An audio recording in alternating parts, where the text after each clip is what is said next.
Hey everybody, welcome back to BK's Bullets. Today we're going to be looking at this deluxe hardcover version of Justice right here, written by Jim Kruger, Alex Ross, with pencils by Doug Braithwaite, and paints, basically, by Alex Ross. And we'll go into that when we talk more about the book.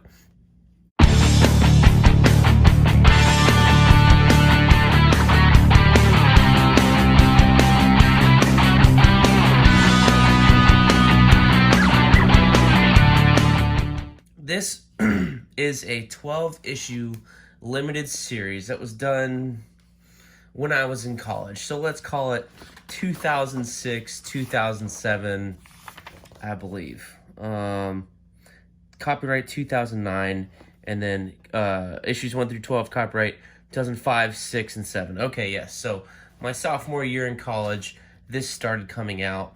I bought all the floppies, and I've reread this story numerous times.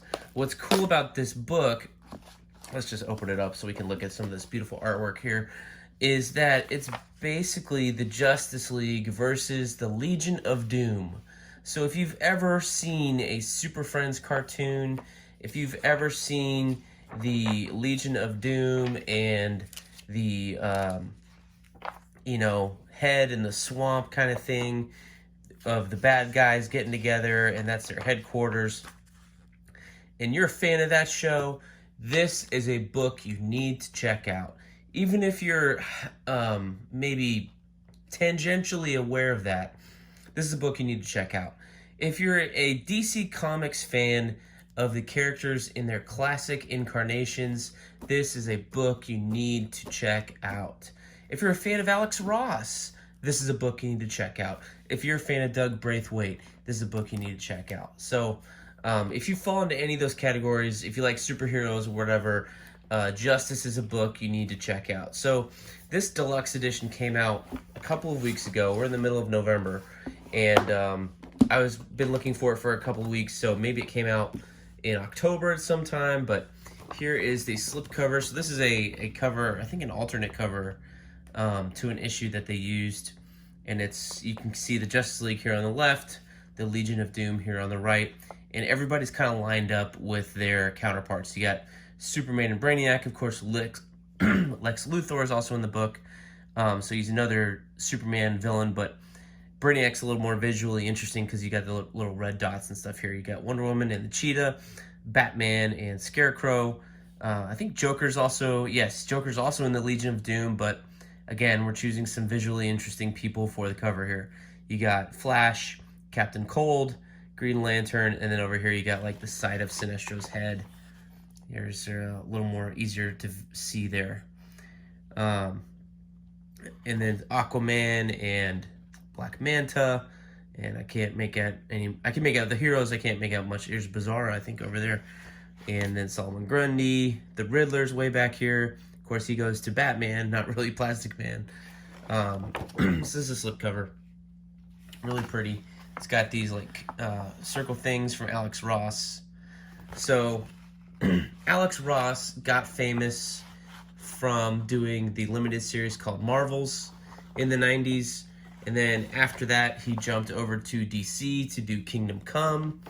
Then he was doing Justice at DC, and that was like his painted book for a while. And then he was also doing like some story concepts and maybe some pencils for the Justice Society of America book that he was also doing with Jeff Johns, like co-plotting it a little bit. Here is the hardcover cover, the interior cover. This is really pretty. I had never seen this before. I think this is a brand new piece of art. This is one of those famous, like, face-off things. Again, everybody paired up. Here's Superman over here, Batman with Luthor, Wonder Woman with Cheetah, Black Manta with Aquaman, Captain Cold, Green Lantern, Flash. Green Arrow has got the Scarecrow. Doesn't make any sense. Grodd against Martian Manhunter, Bizarro and Hawkman, Shazam, or Captain Marvel, if you like, and Black Adam, who The Rock, this is the character The Rock is going to play. He's a villain. He's a fucking villain. He's not a damned anti-hero. I don't care who you are. And he's definitely not a superhero. But I guess if you're going to cast The Rock to play him, The Rock's got an image to maintain, so we're going to be, you know, making him likable. So here's the interior. These are all like individual panels that they've kind of segmented here, showing off the artwork. So this is an oversized book. Obviously, it's a deluxe edition. All of these are. Here's the villains on the back. So you got heroes and you got villains. So they're not quite like one-to-one. I thought maybe, oh, that'd be cool if there was like, you know, if this was Wonder Woman. No, actually Cheetah's over here instead of over here. So you got Brainiac, Solomon Grundy, Sinestro. This is classic Sinestro. This is before he, you know, was part of the Sinestro Corps, or Jeff Johns even came up with the idea. Sinestro in his classic form has a yellow ring, purple face, and then like this blue outfit. So what's in the book? The book is 12 issues, and those are all kind of like right here. And then the extras in the back are fantastic. Some of these were collected when, or I think they were in like some of the single issues. I remember seeing sketches, these sketches in the back, and these sketches are all, I believe they're Alex Ross sketches, not Doug Braithwaite. But there's some other Doug Braithwaite art in the back here. Most of this is Alex Ross. And then you've got like forwards or afterwards from each of the creators from the different like 3 trade paperbacks. Here's some of the pencils, and these are just amazing to behold. So to talk about this book, you need to understand like the process that you're looking at. So Marvels and Kingdom Come were all penciled and painted by Alex Ross. It's 100% piece of Alex Ross artwork. This book is more of a collaboration between these two great artists. Doug Braithwaite has this unique style which lends itself to Alex Ross's paints very, very well. Both those guys also worked on the Universe X and Paradise X series over at Marvel in the late 90s. Alex Ross did like the story concept and the covers, and Doug Braithwaite did the pencils, and he had an inker on top of him. I can't recall right now.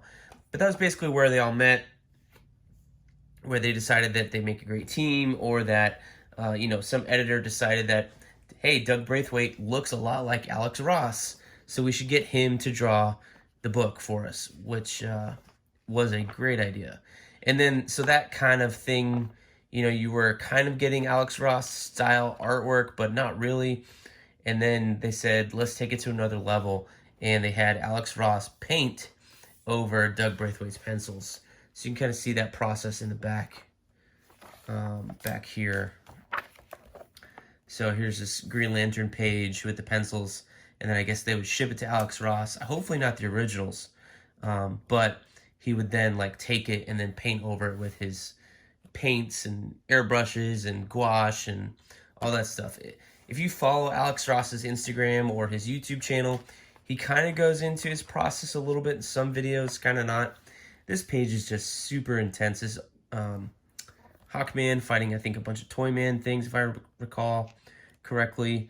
But like, you can barely see the panel lines here. This is really, really dense. Here's a panel. Here's one. Here's one. Here's one. Here's one. Here's one. I love looking at this stuff.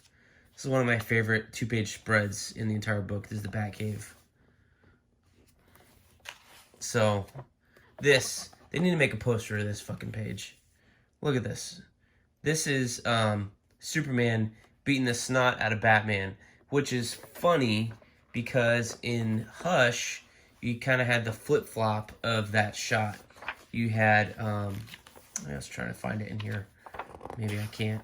You had Batman taking that same punch to Superman with a ring, and then you have the opposite here in this series. But this series is a great story. It's nothing brand new. It's not anything you've seen before, but the quality at which it's done, here we go, is something that you've never seen before, with all of the heroes, all the villains versus each other on a big scale, and you know, just battling it out mano a mano. Here's the Batcave spread. Love this. And there's Superman over here and here. which means we're going to get to that double page spread. That's beautiful. Boom, there it is. Look at this. No words, nothing. This needs to be a poster. I don't know if it ever was, but I would buy it. Look at that. Beautiful.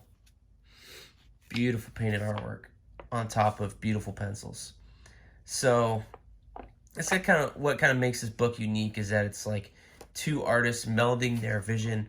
And then if you look at the pencils in the back and then go back to that page, you can see that like Alex Ross, you know, he didn't change a whole lot. He stuck with the panel layout. He stuck with the way everything was like constructed. It was a really, really cool thing to behold, to look at the painting artwork and then to look at the pencils. And I lost my spot, so I should have planned this out better. I'm sorry, guys, but there's a ton of stuff back here. So if you're a fan of behind the scenes or penciled stuff, here's some unused poster that never got used. And then what's also cool is that I remember seeing these action figures in the comic shop when I was buying comics in college. They made like 8 times 4, 32 action figures from this line. It's insane.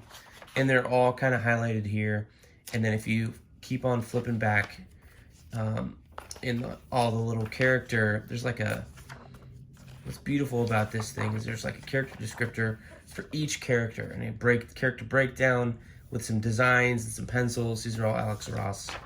And, you know, and then you go look at, these are probably what they used to design that action figure for. So let's go back to Sinestro. I bet he was like wave 4. Did he have an action figure? He did not. I was wrong. Here he is. I lied. He's wave 1, series 1. But at the time, they don't look so great now. They still look pretty good. But at the time, these were the most art-accurate action figures you could come by.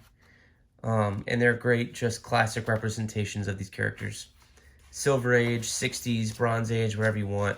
This is Barry Allen as the classic Flash. Classic costume. His Batman is absolutely fantastic. Superman is this bigger, kind of older dude. Here's John Stewart, Green Lantern. Also in this book a little bit is Parasite. This is the final, chapter 11. So there's not any spoilers or anything, but they kind of figure out that because of things that happen in the book, they need to put on some armor. So the Justice League armors up and goes to battle with the bad guys while the Joker kind of does his own thing. So then you have new designs for these heroes, for these cool armor iterations and stuff like that. So it's pretty neat. So I really like this story.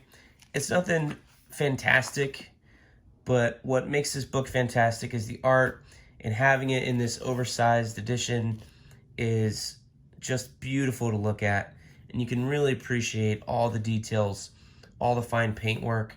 I mean, all this stuff was done, I think, at like 11 by 17, which is even bigger than this.